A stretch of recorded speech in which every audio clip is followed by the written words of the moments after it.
नमस्कार बच्चों, Zenith mathematics classes Himra road Begusarai की इस वीडियो में आपका स्वागत है। अगर अभी तक आप मेरे चैनल को सब्सक्राइब नहीं किए हैं तो please subscribe my channel.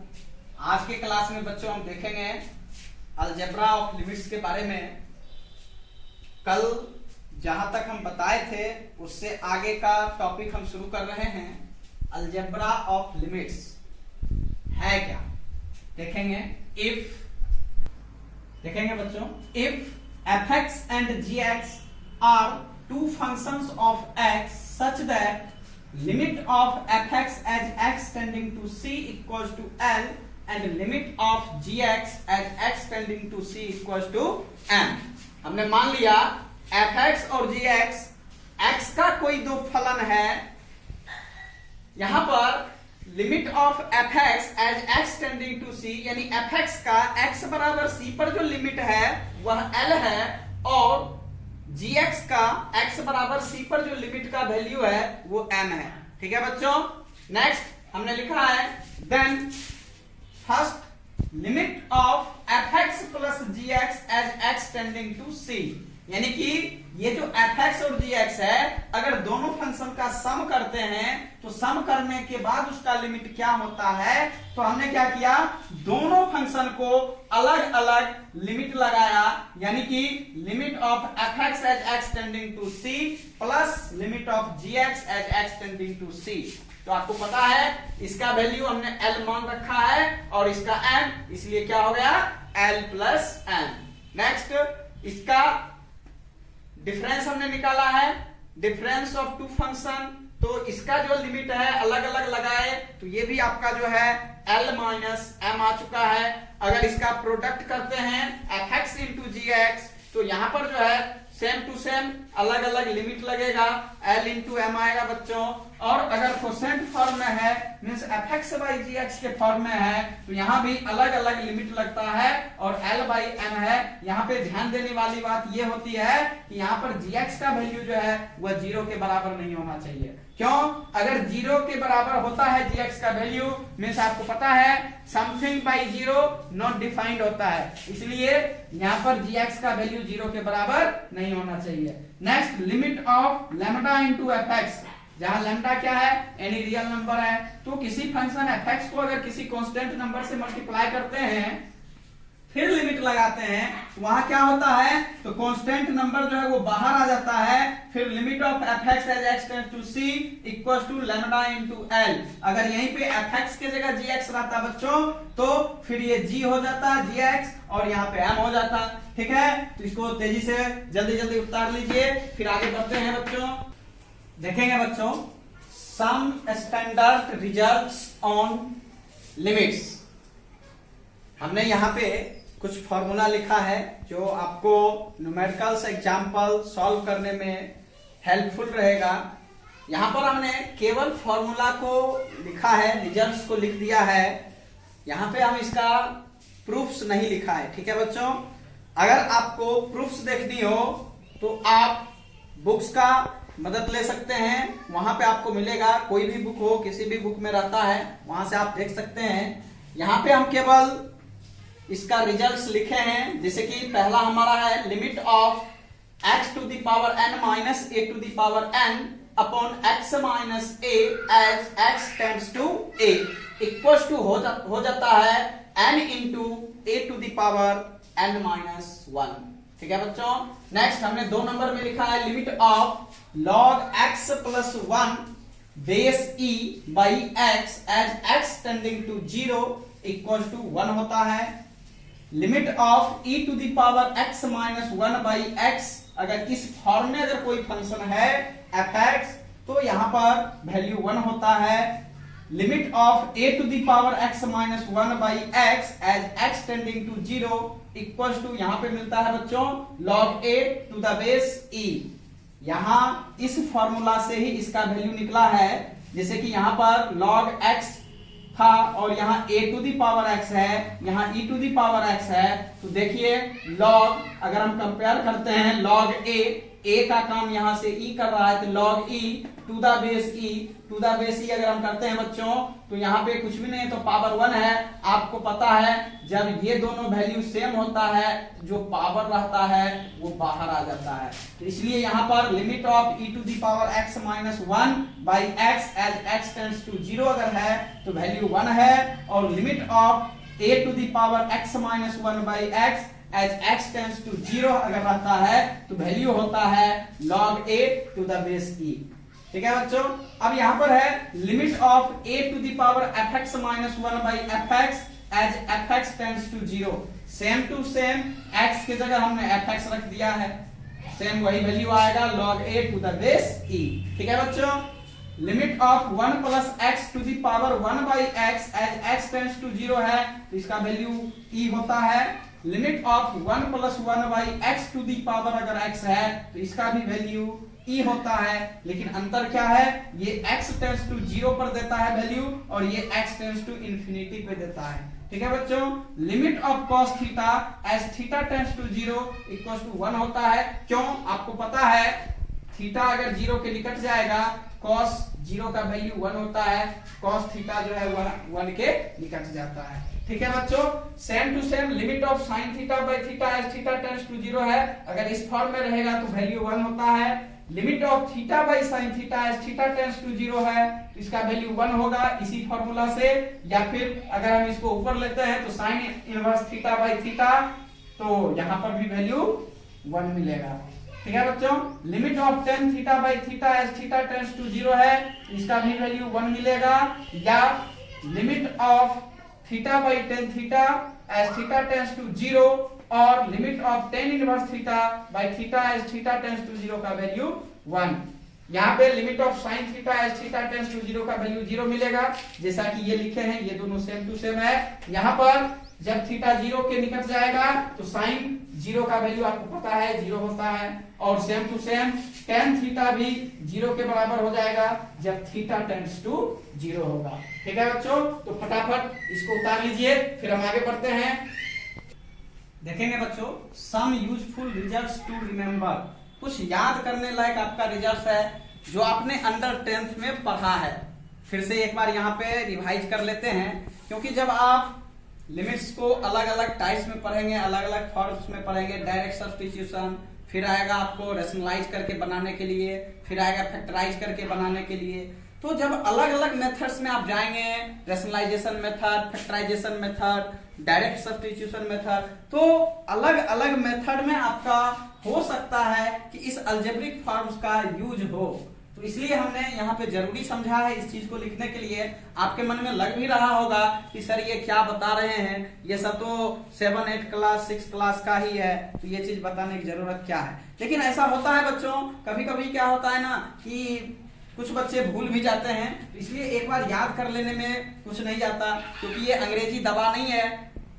Medicine क्या है ना, अगर आपका ओवरडोज हो जाता है तो रिएक्शन करता है। ठीक है बच्चों, लेकिन यहाँ पर क्या है, अगर एक बार हम इसको देख लेते हैं उससे आपका कोई नुकसान नहीं होने वाला है, जहां तक फायदा ही होगा।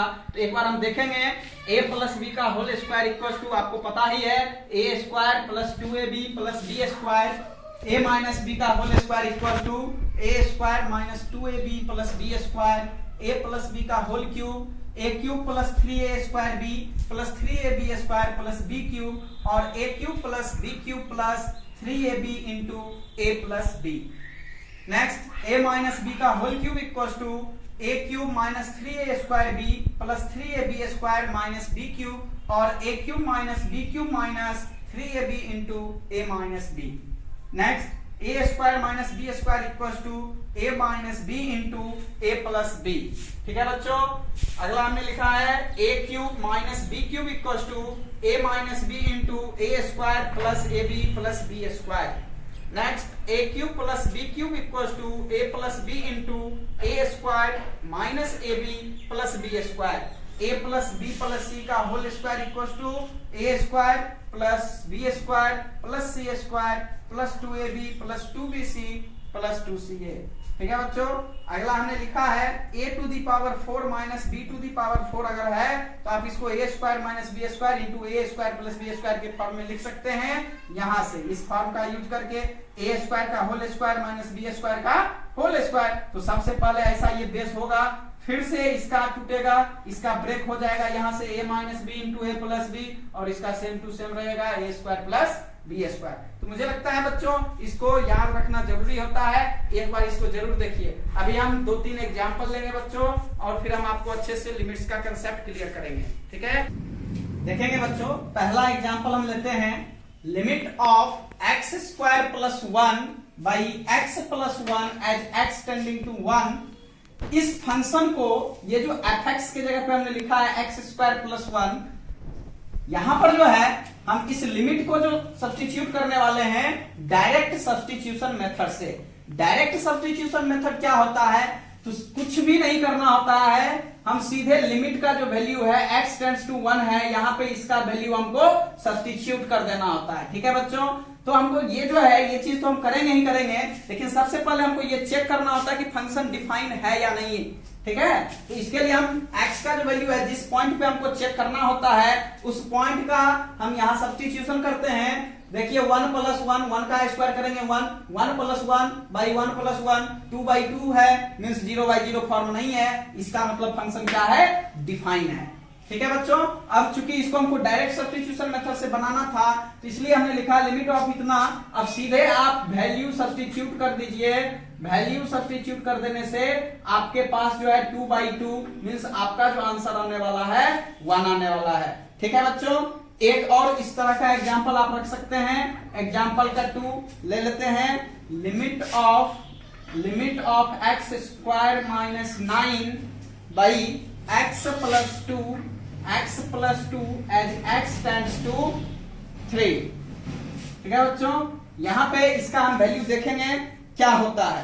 ठीक है ना, तो डायरेक्ट सब्स्टिट्यूशन मेथड से अगर हम जाएंगे तो पहले चेक कर लेते हैं कि लिमिट का वैल्यू जो है वो 3 पे निकालना है। अगर हम यहाँ 3 रखते हैं, 3 3 जा 9, 9 माइनस 9 0, 3 प्लस 2 5, यानी 0 बाई 5 है, मीन्स 0 बाई 0 फॉर्म नहीं पकड़ रहा है। ठीक है बच्चों, 0 बाई 0 फॉर्म नहीं पकड़ रहा है, इसका मतलब डायरेक्ट सब्स्टिट्यूशन मेथड से अगर आप इसको सॉल्व करते हैं तो 3 का square minus 9 by 3 plus 2 means 0 by 5, तो आपका आंसर जो आने वाला है बच्चों 0 आने वाला है। ठीक है बच्चों, इसको उतार लीजिए। अब हम देखते हैं अगला एग्जाम्पल। अगला देखेंगे बच्चों, example number 3, limit of x square minus 5x plus 6 by x square minus 4 as x tends to 2। अगर आप यहाँ सबसे पहले चेक करते हैं कि ये आपका डिफाइन है या नहीं, 0 बाई 0 फॉर्म तो कहीं नहीं पकड़ रहा है, चेक करेंगे। अगर आप यहाँ पे डायरेक्ट 2 रखते हैं वैल्यू, तो 2 का square minus 5 into 2 plus 6 by 2 का स्क्वायर माइनस 4, मीन्स ये 2 2 जा 4 प्लस 6 करेंगे तो 10 माइनस 5 2 जा 10 बाई 4 माइनस 4, मीन्स ये आपका 0 बाई 0 फॉर्म पकड़ रहा है, बिल्कुल पकड़ रहा है बच्चों, ये आपका 0 बाई 0 फॉर्म पकड़ रहा है। इसका मतलब ये हुआ हम डायरेक्ट 2 यहाँ पे नहीं रख सकते हैं, जैसे हमने एग्जांपल नंबर 1 और 2 में देखा था कि डायरेक्ट हमने वैल्यू रखा था और निकल गया था। यहाँ पे सबसे पहले हमको क्या करना पड़ेगा, रीसॉल्व करना पड़ेगा। तो हम लिखेंगे limit of x square minus 2x minus 3x plus 6 by x minus 2 into x plus 2। कहिएगा क्यों, आपको पता है, आपने 10th में फैक्टराइज करने के लिए पढ़ा है। फैक्टराइज यानी कि 6 और 1 का मल्टीप्लाई करेंगे 6 होगा, 3 2 जा 6 और माइनस 2 माइनस 3 आपको मिलेगा माइनस 5। ये आपने पढ़ा है। ठीक है बच्चों, तो यहाँ पे हम आगे बढ़ते हैं। लिमिट ऑफ यहाँ से आपको मिल जाएगा x माइनस 2 और मिल जाएगा x माइनस 3। ठीक है बच्चों, तो ये x माइनस 2 है और x plus 2 as x tends to 2 यहां से कैंसिल हो जाएगा, तो आपके पास जो आने वाला है limit of x minus 3 by x plus 2 as x tending to 2 equal to 2 minus 3 by 2 plus 2 means minus 1 by 4। यही आपका आंसर है। ठीक है बच्चों, देखेंगे बच्चों example number 4, limit of x to the power 10 minus क्या लिखे हैं 1024 by x minus 2 x tending to 2। ठीक है बच्चों, तो यहां पर जो है अगर आप सबसे पहले चेक करते हैं कि आपका फंक्शन जो है वो डिफाइन है या नहीं, तो देखिए हम चेक कर लेते हैं फटाक से। 2 है, 2 पे हम चेक करते हैं 2 to the power 10 minus 10 24 2 minus 2, ये जो है आपका पता है आपको 2 का पावर 10 करेंगे तो ये आपका सेम टू सेम यही वैल्यू देगा 10 24 और ये आपका 2 माइनस 2।